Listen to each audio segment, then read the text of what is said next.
Bonjour, c'est André. Nous nous retrouvons aujourd'hui pour travailler sur OnOne Photoro. Nous allons nous intéresser à la version 2021 qui vient de paraître depuis le début du mois de novembre. Elle propose toute une série d'innovations telles que le traitement des portraits, une amélioration du catalogage, le pinceau correcteur et bien d'autres choses encore. Mais le sujet du jour, ce sont les brosses. Apparaissent donc les brosses qui permettent d'ajouter des formes à nos images. L'idée vient de Photoshop, c'est observé chez Photoshop. Les brosses apportent à la photo différentes formes évocatrices, pouvant inciter au rêve, à la réflexion ou simplement compléter une image. On trouvera par exemple des brosses en forme d'objets, de silhouettes, de lettrages, de textures, d'animaux, des plantes ou des formes diverses. Le dispositif fonctionne sur le pinceau. La mise en œuvre des brosses nécessite bien sûr l'ouverture d'une photo dans le module édition. C'est ce que j'ai réalisé ici avec cette photo de chêne rouge d'Amérique à l'automne. Le ciel parfaitement uni, tout à fait monotone. Je propose qu'on l'anime un peu avec d'une part des nuages et d'autre part avec des oiseaux. Nous sommes donc dans le module développement. Ici, le module développement intitulé Modifier photo. Eh bien, habituellement, nous sommes en développé pour traiter l'ensemble de la photo, mais si nous souhaitons travailler sur les brosses, il nous faut activer local.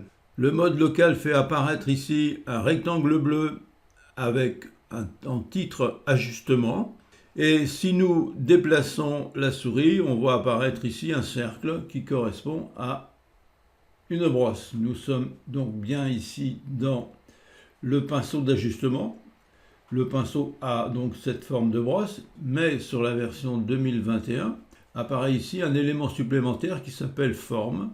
Si on clique sur la forme qui est pour l'instant circulaire, on voit apparaître ici la première forme qui est le cercle, puis les sourcils ou les cils, puis ensuite des choses intitulées fun, ensuite des formes géométriques, des formes concernant la nature, et enfin concernant la texture. OnOne a donc rassemblé ici un certain nombre de formes qui sont mobilisables très rapidement. Alors, dans un premier temps, je vous propose de travailler sur les nuages. Je vous propose par exemple de sélectionner ce nuage, et si je le déplace à la souris, vous voyez qu'on peut le déplacer sur à la fois l'image, mais aussi la zone extérieure. Ce nuage, eh bien, je peux en gérer la taille, très simplement avec le curseur qui est là. Voilà. On peut en gérer la taille aussi avec le raccourci clavier Alt-GR, crochet, plus ou moins. On va peut-être lui donner directement la taille qui nous conviendrait. Voilà. La progressivité, eh bien, je vous conseille de la garder à 0 parce que sinon le nuage finit par devenir une tache sur la photo. Donc, il est intéressant de n'avoir aucune progressivité. L'opacité, eh bien, je vous propose de la monter à 100. Voilà. La couleur, eh bien, on va conserver 100 aussi, puisque il vaut mieux avoir un nuage blanc, qu'il n'y ait pas de variante colorimétrique supplémentaire. Ensuite, nous avons la possibilité de gérer l'angle, est un outil de rotation du nuage. On peut donc le présenter exactement comme on veut. Voilà. On va peut-être le présenter dans le sens du vent, c'est-à-dire comme ça, venant de l'ouest.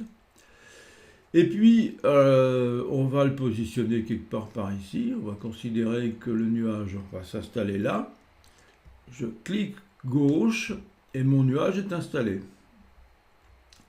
Sauf que, à l'observation, mon nuage est bleuté, n'apparaît pas blanc du tout. Il faut donc ici, sur le cadre bleu, tout à fait en bas, activer « Rendre, peindre avec la couleur ». Il faut, ici dans le bas, activer « Peindre avec de la couleur ». Je clique gauche sur ce cercle qui se remplit de bleu. J'ai une couleur ici par défaut. Eh bien, effectivement, mon nuage là-haut, il apparaît rose. Donc, si je veux qu'il apparaisse blanc, je double-clique là-dessus. Sur cette vignette, je viens ici cliquer sur la partie pastille blanche et du coup mon nuage apparaît en blanc. Je valide par OK. J'ai donc bien mon nuage qui est bien apparu tout à fait là-haut. Bien, je vais rajouter maintenant peut-être un second nuage. Alors on va choisir, pourquoi pas celui-ci. Et puis on va le modifier un peu, la teneur. Je vais peut-être l'agrandir un petit peu. Alt-GR est pratique pour modifier la taille. Ça évite d'aller travailler ici, là-haut dans les curseurs. Donc je suis une taille à 1100, je garde la progressivité à 0. L'opacité, on va peut-être la réduire, on va considérer que c'est un nuage un peu moins intense que l'autre. On va le réduire, allez, on va mettre 44%. La couleur est égale à 100, l'angle, eh bien ma foi, on va peut-être aussi l'orienter un peu à 0 là, ça me semblerait pas mal, voilà. Et puis on va le valider en cliquant gauche.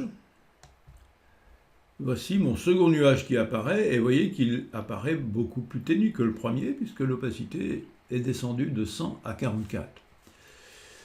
On va travailler un troisième nuage, on va choisir une forme, par exemple celle-ci. Je propose d'en réduire la taille, Alt-GR, crochet, entrant. Voilà, l'opacité 44, pourquoi pas, on va peut-être, tiens, allez, encore réduire, et on va venir le mettre dessus carrément, ou à l'intérieur. Et ça va me faire un deuxième nuage qui apparaît à peine, mais qui peut apporter un peu de réalité à l'image. Voilà donc le petit travail que je propose de faire sur les nuages. Si on veut faire quelque chose de beaucoup plus important, c'est parfaitement possible. Petite chose intéressante, il serait pertinent de peut-être caractériser ce que l'on vient de travailler, parce qu'en réalité, nous venons de travailler sur un calque, et ce calque s'appelle aujourd'hui ajustement. J'aimerais bien le nommer nuage. Double-clic sur ajustement, je saisis nuage au clavier, et j'ai donc mon ajustement qui devient nuage. Je vous propose à ce stade d'observer que nous travaillons sur un calque. Ici, nous avons un masque. Si je clique dessus, je développe le masque. Et si j'applique affichage, le masque va apparaître. J'ai donc ici un masque qui correspond aux opérations que l'on vient de faire sur l'image. C'est-à-dire que nous avons rajouté les trois nuages qui apparaissent en plus clair, en gris clair, et ce qui apparaît en noir n'a pas été modifié. Ça signifie que, comme dans tous les masques, le blanc révèle, le noir protège. Donc le noir protège tout ce qui se trouvait sur la photo avant, et le blanc révèle tout ce que l'on a apporté en cours de route, c'est-à-dire nos nuages. Si je clique à nouveau sur affichage, eh bien, je retrouve effectivement ma photo. Je vous propose maintenant de rajouter des oiseaux sur notre scène. Je vais donc ajouter un ajustement. Cet ajustement, eh bien, on va aller le travailler ici. On va choisir ici, dans notre liste de nature, eh bien, par exemple, ces oiseaux-là. Voici donc notre série d'oiseaux qu'il va falloir peut-être positionner autrement. On va l'agrandir un peu pour faciliter le travail de rotation qui n'est pas... Voilà. On va réduire la taille, Alt-GR, crochet ouvert. On va peut-être choisir cette taille-là. Clic.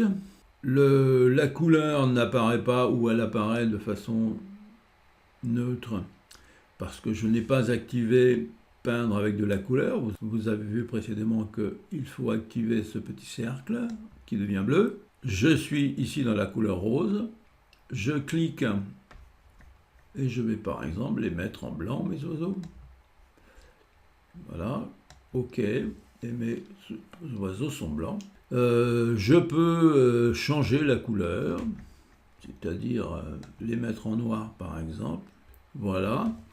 Si maintenant je souhaite choisir une couleur de la scène Pour l'appliquer aux oiseaux, je vais par exemple ici choisir la pipette et l'amener, cette pipette par exemple, dans une zone qui est par exemple, à condition qu'elle soit active, voilà. Et j'ai un signe plus qui apparaît, voilà, ici. Je vais choisir dans ces zones-là, j'ai un noir qui est un peu différent, mais effectivement, avec le jeu de couleurs qui est là, il est parfaitement possible de jouer, vous voyez ici sur des verts plus ou moins foncés, en fonction de ce que l'on souhaite. Voilà donc pour ce qui est de la gestion de la couleur. Notre scène maintenant possède quelques nuages, possède quelques oiseaux. Je vous propose de renommer cet ajustement en oiseau. Voilà. Je sais donc que ce calque traite des oiseaux et je sais que le calque inférieur ici traite des nuages. Je peux donc revenir dessus pour les travailler. Notre photo est donc animée par les nuages et par les oiseaux. Pour valider cette photo, il suffit de faire un simple clic droit ici dans la vignette. On utilise créer une version sur laquelle on clique et la version apparaît ici sur le côté droit avec les nuages et les oiseaux. C'est donc un second travail que l'on vient de réaliser de sélection de la photo de départ. On conserve la photo de départ comme étant photo d'origine pour d'autres travaux éventuellement et on conserve ici une modification qui vient s'installer ici. Ensuite, il est possible d'exporter sa photo grâce à cet outil d'exportation. On gère ici la grandeur de la photo. Là, je l'ai positionné sur le bord long à 1500 pixels. On peut rajouter un filigrane, on peut rajouter de la netteté, on peut rajouter du carrelage de la galerie, etc. etc. On peut décider de l'imprimer sous différentes formes JPEG, Photoshop, grand document Photoshop, TIFF ou PNG. Donc là, je l'exprime en JPEG, je l'installe dans un dossier que j'ai choisi ici et je peux la renommer, ce que je ne fais pas, mais sinon j'appuie sur exportation et notre photo sera exportée dans le dossier qui est concerné ici. J'annule cette opération que je n'ai pas réalisée. Voilà pour cette petite présentation sur les brosses. Je vous remercie de m'avoir suivi, je vous remercie de votre attention. Si cette vidéo vous a plu, merci de cliquer sur j'aime et de vous abonner à ma chaîne. Je vous dis de toute façon à bientôt. Kenavo, Kenavo.